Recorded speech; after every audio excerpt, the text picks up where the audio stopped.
Dashboards are a set of panels called dashlets. You can create a dashboard on your home page, the record view, or the list view. To access all the dashboards available to you, click the home icon in the left-hand navigation bar. Here you can see the dashboards you have access to. We'll come back to the Manage Dashboards option after we complete the creation of our first dashboard.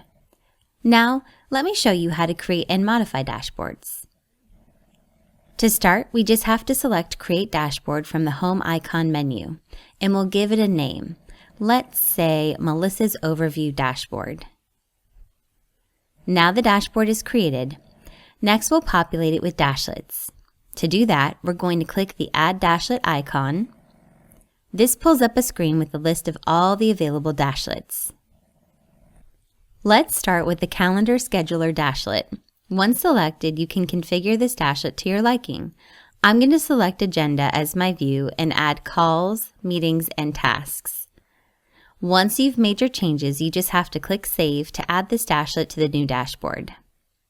Once it's added, you can resize the dashlet by grabbing the corner and moving it to the size you'd like. Now we'll use the Dashboard Floating Action button to add more dashlets. I'm going to select the most used dashlet called List View. This dashlet lets you add a mini list view of any module with a custom filter. I'm going to select Cases as the module and filter by the new cases. I'm going to change the title to My New Cases, and I'll create a filter. Let's filter by case status. And we'll make sure that we're only showing those cases that have a status of new.